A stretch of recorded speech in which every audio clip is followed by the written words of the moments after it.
Assalomu alaykum. O'zbekiston Milliy axborot agentligining kuzatuvchilari, dasturlarimizda yana xalqaro sharh. Bizning suhbatdoshimiz siyosiy fanlar doktori, professor Bektosh Berdiyev bo'ladilar. Bektosh aka, studiyamizga xush kelibsiz. Xushvaqt bo'ling.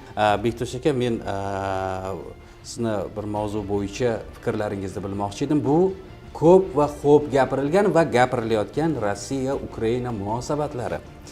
2022-yilda boshlangan va 3 kun 3 soat ichida hattoki nihoyasiga yetadi degan harbiy operatsiya bugun 3 yillik urush tarixiga ega bo'ldi. Muzokaralar o'tkazilmayapti emas, o'tkazilyapti. Turli xil shartlar yangrayapti, lekin nimagadir mana shu murosaga kelish jarayoni ko'zga tashlanmayapti. Siz siyosatchi sifatida mana shunday Ukraina va Rossiya o'rtasida bugun real bir ehtiyoj borki, muzokaralar stoliga o'tirishga. Lekin unga bugun nimalar xalaqit beryapti? Eng asosiy faktorni nimada ko'rasiz? Rahmat, haqiqatda dolzarb savol. Nima uchunki o'zingiz aytib o'tganingizdek, mana 3 kunda to'xtashi kerak bo'lgan Rossiyaning butunlay mutlaq g'alabasi bilan tugashi kerak bo'lgan urush 3 yildan oshdiki, tugayotgani yo'q. Aksincha, Rossiya oldiga qo'ygan maqsadlariga, juda katta maqsadlariga erisha olayotgani ham yo'q. Bugun Rus ommaviy axborot vositalari juda katta propaganda tarzida ko'rsatyapti, katta hududlarni bosib olyapmiz, hokazo, lekin 3 yillik davrda bosib olgan hududlarni ko'rsangiz, bu umuman shunday katta dunyoning ikkinchi armiyasi sifatida baholanadigan Rossiya uchun va Rossiyaning armiyasi uchun to'g'risini aytadigan bo'lsak, bu ko'rsatkich nihoyatda past. Ya'ni g'alabaga yaqinlik yoki g'alaba qozondi degan gaplardan ancha yiroq. Buning albatta bir qancha omillari, bir qancha faktorlari bor. Xuddi aytib o'tganingizdek, hattoki bugun Amerika Qo'shma Shtatlarining yangi prezidenti deb atashimiz mumkin, chunki yanvardan ishga kirishdi. Donald Tramp mana 5 oydan beri harakat qilyapti bu ikkalasini muzokaralar stoliga o'tirg'izishga va demak bu yerda dastlab o'zining vositachiligida, keyin hattoki mayli biz vositachi ham bo'lmaymiz, demak Turkiya vositachi bo'lsin, Istanbul kelishuvlari asosida demak muzokaralar qilinglar deganday bir yashil chiroqni ham yoqib qo'ydi bularga, lekin Rossiya tomonidan ham, Ukraina tomonidan ham jiddiy siljish kuzatilmadi muzokaralarda. Bu muzokaralarda asosan erishilgan yutuq nima bo'ldi? Bu yerda demak asirlar almashinuvi yoki urushda halok bo'lganlarning jasadlarini demak bir-birlariga qaytarish masalasi. Bu masala nihoyatda haqiqatda og'ir va suz kechyapti, chunki nima uchun? Rossiya tomonining o'zi bitta narsani xohlagandiki, biz muzokaralarni olib boraveraylik urush sharoitida ham. Chunki muzokaralarni olib borishda odatda dunyo amaliyotida, diplomatiyasida urush vaqtincha to'xtatib turiladi va keyin muzokaralar boshlanar edi. Lekin bu safar unday bo'lmadi. Bu safar urushlar ketib turgan sharoitda Rossiyaning tashabbusi bilan, ya'ni urushlar ketyapti, shunda ham muzokaralar bo'ldi. Endi muzokaralar Rossiyaning tashabbusi emas, urush sharoitida muzokara qilish tashabbusi. Xullas bular Istanbul sammitida uchrashdi. Birinchi uchrashuvda Ukraina tomoni jiddiy norozilik bildirdi. Nima uchunki Ukraina tomonidagi delegatsiya bir muncha nufuzli odamlari keldi. Lekin Rossiya tomoni nufuzli odamlarni yubormadi. Bu demak diplomatik bosimning bitta turi. Vaholanki ikkita davlat rahbari ham qatnashadi. Albatta deyilgan chaqiriqlar yangi. Albatta. Va bu muzokaralarni aynan mana shu uchrashuv qolaversa Vladimir Putinning tashabbusi bilan ham tashkil etilayotgan. Albatta.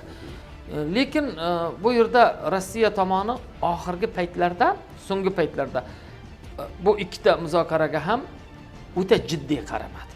Yoki juda bir katta bir kibr bilan qaradi. Afsuski, kibr bilan qaraganligi mana shunda ko'rindiki, ikkinchi uchrashuvda delegatsiyani birinchi uchrashuvda ham, ikkinchi uchrashuvda ham delegatsiyaning rahbari sifatida borgan Medinskiy ko'pchilik madaniyat xodimi sifatida biladi, chunki bir paytlar Rossiya Federatsiyasida madaniyat vaziri lavozimida ishlagan. Medinskiy demak o'sha ikkita uchrashuvda ham alohida kibr bilan gapirganligi va Ukraina tomonini bu narsa qoniqtirilmaganligi qayd etdi. Birinchidan, ikkinchidan Medinskiyning fikrlariga ko'ra bu yerda nima deyildi? Agar bugungi mana shu Rossiya tomonidan bosib olingan 4 ta viloyatning butun ma'muriy hududlari, viloyat emas, endi ularda oblast hali ham, mana shu oblastlarning ma'muriy hududlari bilan, hali Rossiya bosib olmagan hududlari bilan ham berilmaydigan bo'lsa, bunday hududlar ko'payishi ehtimoli mavjudligini. Haqiqatda bu yerda demak Rossiyaning endi imkoniyati kattaroqda. Bu yerda Xerson viloyati bor, bundan tashqari Sumy viloyatlari bor, oblastlari shu yerlarni ham bosib olish bilan tahdid qildi. Bu aslida muzokaralarning tabiatiga zid. Mendan ko'pchilik so'raydi, nima uchun siz bunday haligi Rossiyadagi bu diplomatik faoliyatini noto'g'ri, ya'ni tanqid bilan yondashyapsiz deganda bitta masalani aytdim. Bir paytlar Buxoro amiriga Orenburg general gubernatori xat yozar edi. Va Buxoro tomoni shunchalik amir zukkolik bilan xat jo'natganki, amirning kanselyariyasi, hurmatli general gubernator, siz amirga xat yuborishga lavozim jihatdan to'g'ri kelmaysiz. Buxoro amiriga imperator janobi oliylarning o'zlari xat jo'natishi kerak degan mazmunda yuborganda, lekin bu yerda Orenburg general gubernatori topshiriqni bajarayotgan edi. Xuddi bu yerda ham shunday bo'ldi. Endi qarang, Ukrainaning mudofaa vaziri Ukrainadan juda nufuzli delegatsiya kelib turibdi. Lekin bu yerda hech qaysining oddiy so'z bilan aytadigan bo'lsa, qo'lida muhri bo'lmagan odamlar kelib turibdi Rossiya tomonidan. Hech qaysining qo'lida bir muhr bilan bir nimani hal qiladigan emas, prezidentning yordamchisi yoki razvedkada ishlovchi bitta ikkita generallar, hokazo. Bular u ro'paradagi tomonning darajasiga mos emas. Mana shu holat ham mana shu muzokaralarning muvaffaqiyatsizligining birinchi omili bo'lgan edi deyishimiz mumkin. Rahmat Bektosh aka, agar kuzatsak, mana shu muzokaralardan so'ng nimagadir harbiy harakatlar qaytanga kuchayadi. Mana so'nggi muzokaralardan keyin ham Rossiyaning harbiy bazalariga muntazam dron hujumlarini uyushtirilishi va qarshi hujumlar, mana nimagadir bu qandaydir mana shu shartlarga toqat qila olmaslikmi? Rossiya tomoni aytildiki, biz ultimatum asosida muzokaralarga rozi emasmiz degan. Menimcha muzokaralarga hali to'la to'kis vaziyat hali yetib kelmadimikan? Bu gapingiz ham bir tomondan to'g'ri. Chunki muzokaralar bo'lishi uchun bilasizmi, bular ikki tomonda ham jiddiy xohish bo'lishi kerak. Va majbur ham bo'lishi kerak. Ikki tomonda ham ma'lum bir majburiyat bo'lishi kerak, muhimi iroda bo'lishi kerak. Lekin bugun Ukraina tomoni tasavvur qiling, jiddiy yondashib, haqiqatda endi biz bu yerda hech qaysi tomonni tanqid qilish yoki bir qaysidir bir tomonni maqtash fikridan yiroqmiz. Har ikkisi ham, to'g'risini aytaylik, biz uchun do'st mamlakat. Lekin bizning maqsadimiz ikkalasi albatta muzokaralar bilan yarashishni xohlaymiz, tinchlikni xohlaymiz. Lekin umumiy kuzatadigan bo'lsak, umumiy ahvol qanday? Ukraina tomoni nisbatan kelishuvga moyil bo'lib boryapti. Rossiya tomoni esa ko'proq narsa talab qilyapti. Ukraina bajara olmaydigan, Ukraina bera olmaydigan talablarni ko'proq qo'yyapti. Bu talablar nima? Asosan qarang, ya'ni bugun Rossiya Ukrainaning deyarli 4 ta oblastini, bilamiz, endi Donetsk, Lugansk, demak Zaporojye va Kharkov. Mana shu 4 ta oblastni bosib olgan va lekin qarangda, oblastni 80% ni bosib olgan. 20% hududi hali bosib olgan yo'q, turibdi. Rossiyaning talabi nima bo'lyapti? O'sha bosib olmagan hududlarimizni ham bizga berasizlar, chunki biz konstitutsiyamizga kiritib qo'ydik degan talabni qo'yyapti birinchisi. Ukraina tomon umuman har qanday davlatning or nomusi sanaladigan holat bu birinchi navbatda yer bo'ladi, bilib qo'ying. Shuning uchun ham hamma davlat diplomatiyada bitta so'zni ishlatadi. Bir qarich ham yerimizni bermaymiz. Va so'nggi paytlarda bir qarishdan ham kamayib ketdi, 1 santimetr ham yerimizni bermaymiz degan gaplar butun xalqaro munosabatlarda keng qo'llaniladi. Ukraina tomoni qanday qilib yerni berishi mumkin? Ukraina tomonining hozirgi muzokaraga borganlari Zelenskiy imzolab yerni berishi mumkin, lekin ertaga tarix ularni qayquyga soladi. Kelajak avlod nima deb baholaydi Zelenskiyni? Shuncha yerni bergan deb baholaydi. Shuning uchun ham Ukraina tomonining ham nozik joylari bor. Nozik joyi mana shu yer masalasi, ya'ni hudud masalasi. Hudud masalasi agar beriladigan bo'lsa, bu Ukrainaning, hattoki Ukraina shunday bir so'zlarni aytgan ediki, bunday tinchlik muzokarasi bizga nimaga kerak degan edi. Ikkinchi tomonini qarang. Masalan, bugun Rossiya tomoni urushda juda katta bir yutuqlarni qo'lga kirityapti. Tan olaylik. Bir kunda ikkita qishloq bo'lsa ham, bitta qishloq bo'lsa ham bosib olyapti. Frontda siljish bor. kuchlar nisbatida albatta ustunlik bor. kuchlar nisbati teng kelmaydida, chunki bugun Rossiya tashlagan qo'shinlar endi aniq sonini e'lon qilmayapti, lekin Ukrainanikidan anchayin ko'p.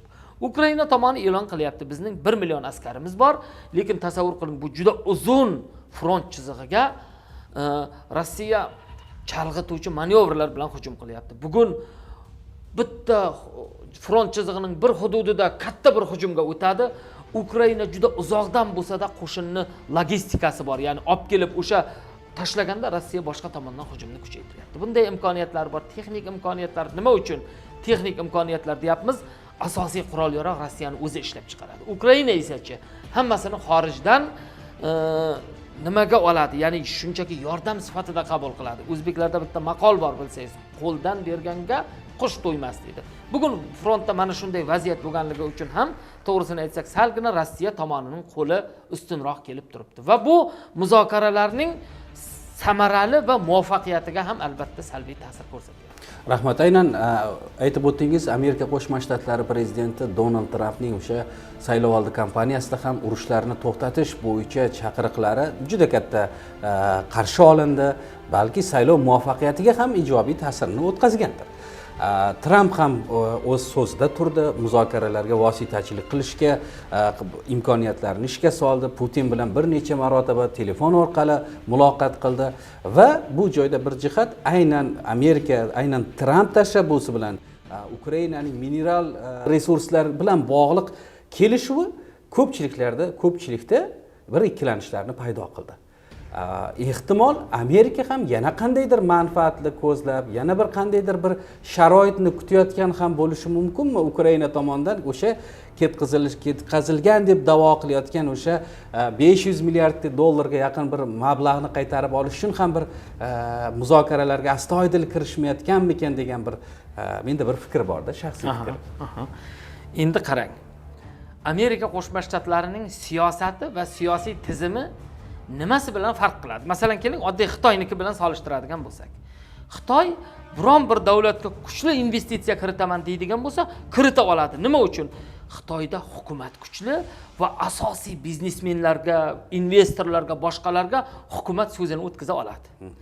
Lekin Amerika Qo'shma Shtatlarida vaziyat boshqacha. Donald Trump bugun biz Ukrainaga mana shuncha miqdorda investitsiya kiritamiz va nodir metallarni olamiz, hokazo kerak bo'lsa kelishuvni imzoladi.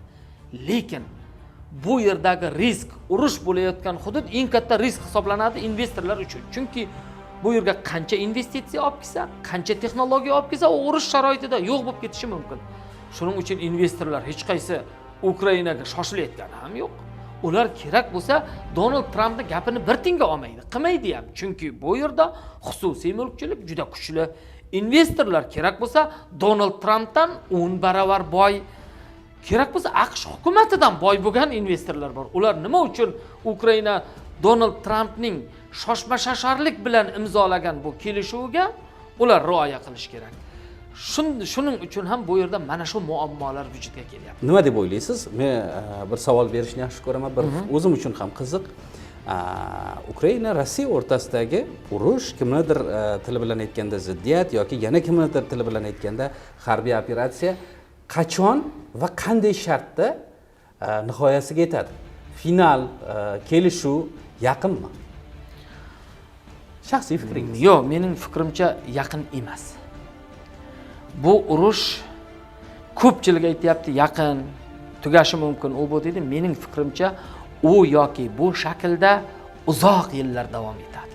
Nima uchun? Bu yerda anglo-sakson sivilizatsiyasi va rus sivilizatsiyasi o'rtasidagi 100 yillardan beri, 200 yillardan beri davom etib kelayotgan ziddiyat davom etyapti.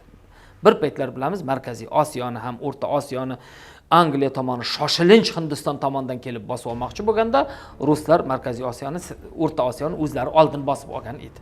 Ya'ni bular o'rtasidagi ziddiyat necha 100 yilga davom etib kelyapti, bu hali tugamaydi. Va bugun men bu urushni Rossiya Ukraina urushi demagan bo'lardim. Rossiya va G'arb urushi, Rossiya va NATOning urushi, faqat bu Ukraina hududida bo'layotgan urush. Shuning uchun ham tasavvur qiling, bu urush tugashi uchun yoki bir tomon mutlaq g'alaba qozonish kerak yoki ikki tomonda ham juda kuchli resurs yetishmovchiligi hosil bo'lishi kerak. Endi qarang, bir tomon g'alaba qozonish uchun hali Rossiya jiddiy g'alabani qo'lga kiritgani yo'q. Ukrainani qo'llab-quvvatlovchi kuchlar esa yildan yilga bunga ko'proq, to'g'rimi? Yildan yilga demaylik, oydan har oy, demak, juda katta mablag' resurs ajratyapti. O'tgan hafta Ukraina tomonining o'zining bergan bayonotida bugun Ukraina dronlar masalasi bo'yicha juda katta defitsitga duch keldik. Bizga dronlar yetishmayapti degan edi. Buyuk Britaniya nima dedi? 80 mingtaga yaqin dronni dedi biz endi Ukrainaga beramiz. Tasavvur qiling-da, bu urushga shunchaki urushga moy sepayotganlar paydo bo'lyapti. Bu birinchisi. Ikkinchisi, Rossiya tomoni endi bilasizmi, urush tugashi uchun aytib o'tyapman, Rossiya tomonidagi resurs masalasi qanday? Bugun Ukrainadagi vaziyatda baxtga qarshi Rossiyada juda ko'p resurs. Yana tomoshabinlarimizdan uzr so'ragan holatda biz bu yerda xolis yondashishimiz kerak-da. Bir davlatni maqtab, ikkinchi davlatni yomonlash emas. Rossiyada haqiqatan resurs ko'p. Qaysi ma'noda? Birinchidan, o'rmon resurslari, suv resurslari, oltin resurslari, qazilma boyliklar, bundan tashqari zavodlari, to'liq qurol-yarog'ni o'zlari ishlab chiqaryapti va Rossiya bugun asosiy resurslarini mana shu qurol-yarog' ishlab chiqarishga butunlay yo'naltirib bo'ldi. O'tgan hafta ko'rgan bo'lsak, NATO davlatlarining uchrashuvida NATOning bosh kotibi Rutte degan bitta gapni gapirib o'tdi. Biz bugun NATO a'zolari 1 yilda ishlab chiqarayotgan qurolni Rossiya 3 oyda ishlab chiqaryapti. Ya'ni ekspertlarning gapiga quloq solamizmi biz yoki mana bunday katta lavozimdagi aniq axborot berayotgan rasmiy shaxsnimi? Mana rasmiy shaxs Rutte shu gapni aytayapti. Rossiya bugun eng ko'p qurol ishlab chiqaryapti va bu demak butun Yevropadagi vaziyatni izdan chiqarishga qodir deyapti. Bu nima degani? Demak, Rossiyada ham hali resurs tugagani yo'q. Demak, bu yerda urushlar mening fikrimcha hali uzoq vaqt davom etadi. Dunyoda tinchlik bo'lishini tarafdorimiz, har bir dunyoga kelgan inson baxtli yashashga haqli. Biz tomonlarni tezroq mana shu muzokara stoliga o'tirishni va urush barham topishni istaymiz. Bugungi dasturdagi ishtirok uchun sizga rahmat aytamiz. Eslatib o'tamiz, bizning savollarimizga siyosiy fanlar doktori professor Bektosh Berdiyev javob berdilar. E'tiboringiz uchun tashakkur.